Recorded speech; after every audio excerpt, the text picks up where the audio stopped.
If you've ever wondered what it's like to live in Guatemala, specifically Panajachel, I'm going to show you around town today. I'm going to explain what life is like here in Guatemala. Now, while I have done a lot of videos about my life here in Guatemala, a day in my life, the cost of things, you can check all those videos out in my travel playlist. Today I'm going to go into great detail about what little things are really like the market, feria week this week. So I'm going to go into a little bit more detail in this video, but it's going to be super, super fun. My name is Eva. This is Real Life Over 60, and let's get going.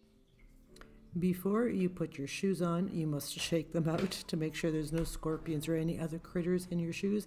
That's the same with your clothes, your pants, your coats, anything like that. So generally I would walk to the market, but we are taking my scooter today because we have a lot of ground to cover. You can buy a scooter, brand new scooter, for around $900 to $1,000. That's US.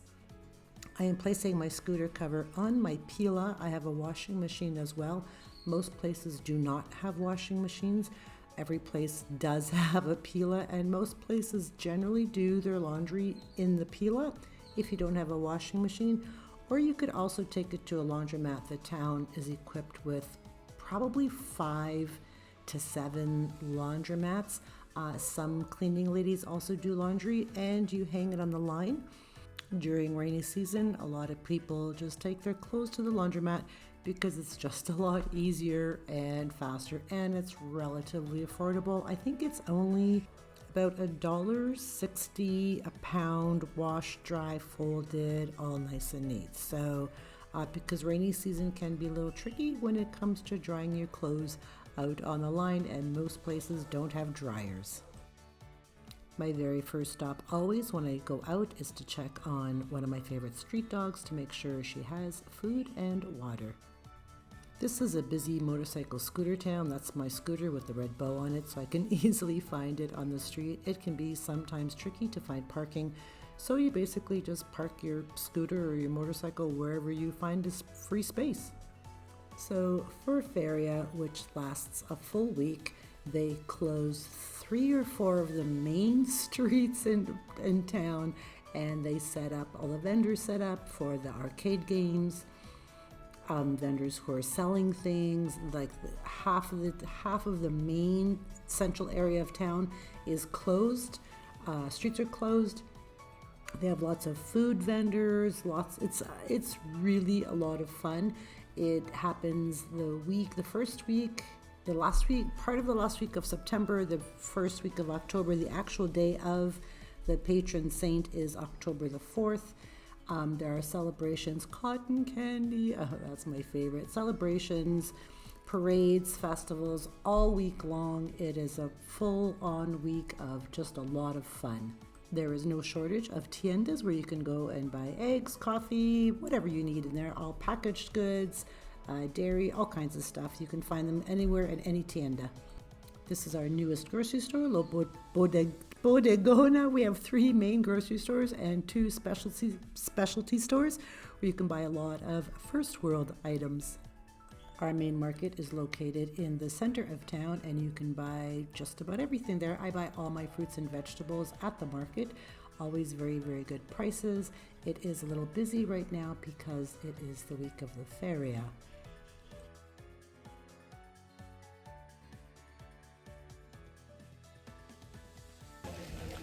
This right here is pretty much junk food alley. This is where all the breads are, the sweet treats, and hopefully I'm gonna find churros here. Hopefully the churro stand is already set up.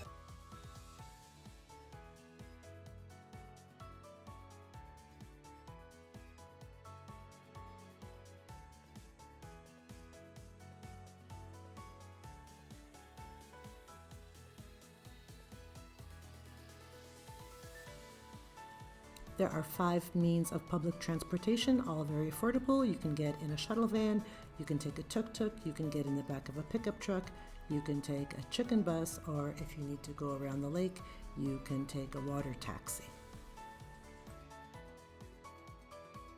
We have 4 or 5 public health clinics here. One of them is free. I've always had very good care at all of the clinics. We have good eye doctors, dentists. We have a hospital where they do surgeries. All the care here is very good. So this is the main tourist street, and it's all shops, vendors, a lot of really, really beautiful stuff. There's also tons of restaurants. This is a local favorite here. A lot of the gringos go there and foreigners. Travel agencies are on this street. This is the main, like, everything happens here. You can buy everything here. You can find everything here.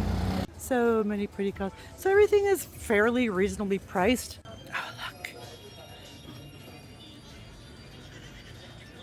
Oh, I'm in heaven here. So lots of things to buy, lots of pictures, lots of vendors that'll walk up and down the street selling things here. There are ATMs just about everywhere. They're all fairly safe to use.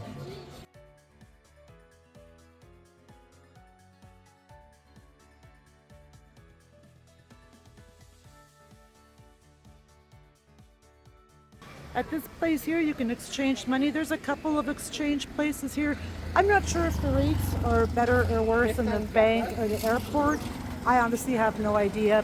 En tu vida, porque el Señor es real y Él no quiere que nadie se pierda. Heading down towards the lake, there are a lot more vendors, lots of pretty colors, lots of nice things to buy.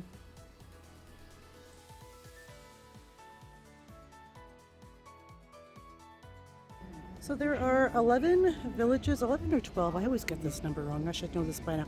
11 villages all around the lake, and in order to, you can only get, there's 2 here, you can get, no, 3 you can get to by car, by land. The rest of them across, you do need to take a boat, a lancha, to get there. The price varies depending on which village you're stopping at, and the price here is all the boats over here that you can hop on to get to one of the other towns. Over across there's San Juan and San Pedro. San Juan they have the coffee tours.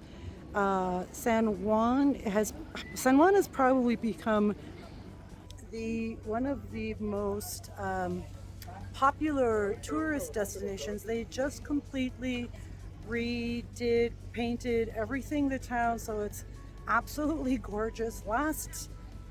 Last year, for the weekend of Semana Santa, which is Holy Week, they had an average of 250,000 people came through San Juan in a matter of 3 days.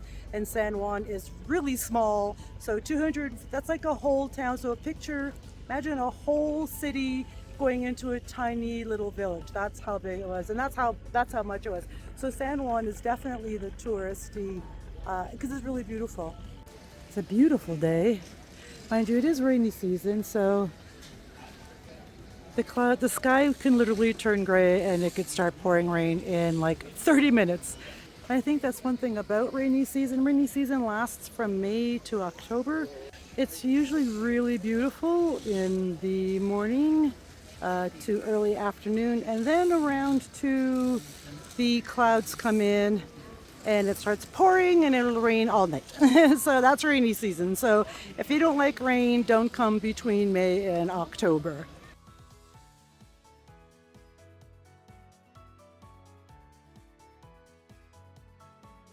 The other thing I need to mention is the roads are very uneven, very cobblestoney, lots of holes, lots of cracked stones.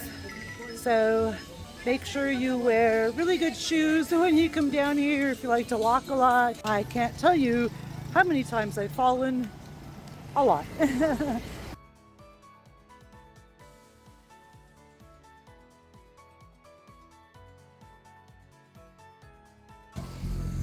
There are an awful lot of street dogs. I haven't seen very many street dogs while I was out today, probably because it's really hot and they're just, somewhere where it's nice and cool and it's shady. So the street dog situation is definitely a problem. They have bitten people. They can become aggressive. Generally not. I'm going to say that 97% of the time they're not, but there's always that 2 to 3% of the time where they can be aggressive, mostly at nighttime and early morning. And if you see a pack of dogs, the packs usually will can become a little bit more aggressive.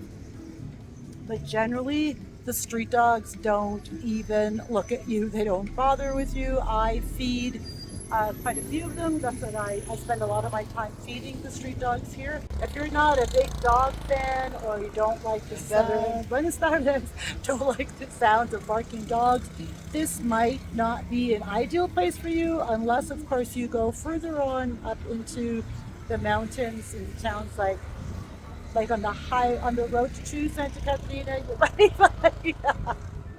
¿Cómo te llamas? Aló, ¿Cómo te llamas? ¿Cómo te llamas? Wilma, ¿Cómo? Wilma. Wilma. Ah, okay. My new friend. So everybody's really friendly here.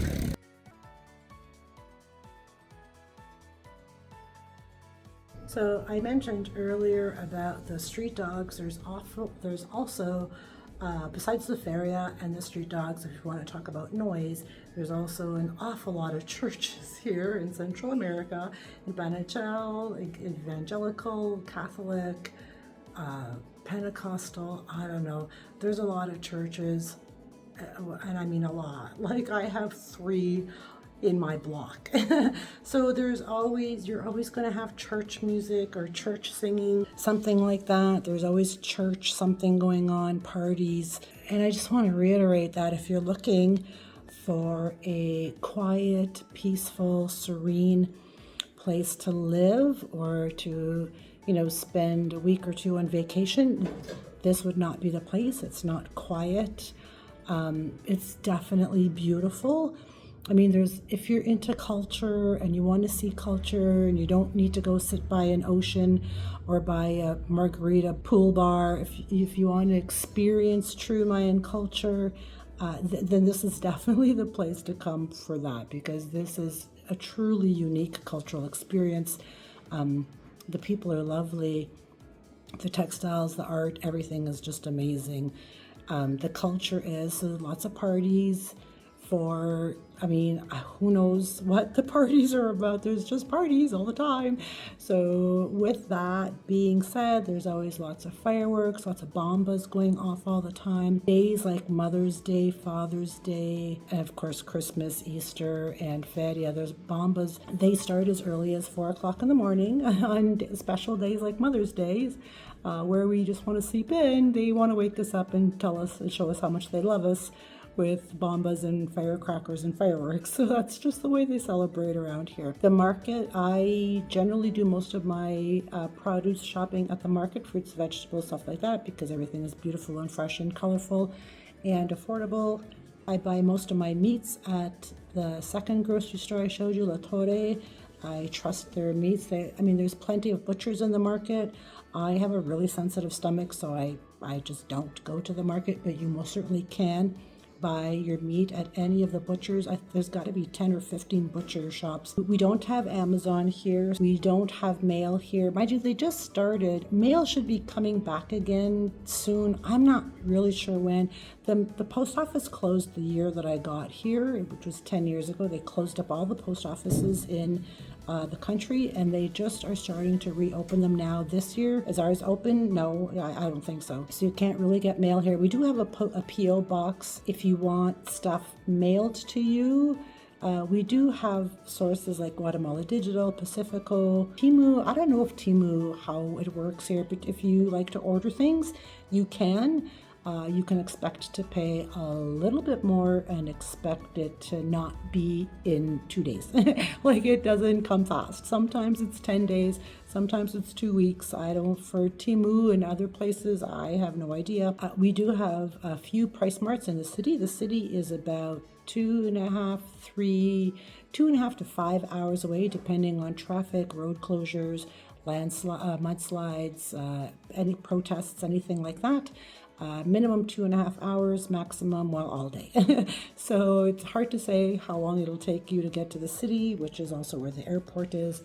The nearest Walmart is 2 hours away in Shayla. There are many Walmarts in the city, Price Marts in the city. So you can go and do shopping like that. You can hire a private, you can take a public shuttle. Those are some of the things and some of the questions I get asked a lot about. I just tried to cover as much ground as I could here. We have lots of pharmacies. You can get just about any medication you need or want here without a prescription. It's always safe to check to make sure if you are on special medication, make sure that you can get it here. Just join a Facebook group and ask in a group. Somebody will have the answer for you. There's some medication you can't get here. I can't think of anything else. If there's anything else that I might have missed, just drop it down in the comments below and I'll answer in the comment section. So that's kind of what life is like here in Panajachel, Guatemala. So if you are thinking about moving down here, I hope that answered most of your questions. Don't forget to check out my travel playlist where I have a lot more videos about the cost of things, more on healthcare, my house, how much I pay for my house, other houses I've lived in, for rentals and stuff like that. That's all I got for you. I hope you enjoyed this video and I'll catch y'all back here in the next video. Bye for now.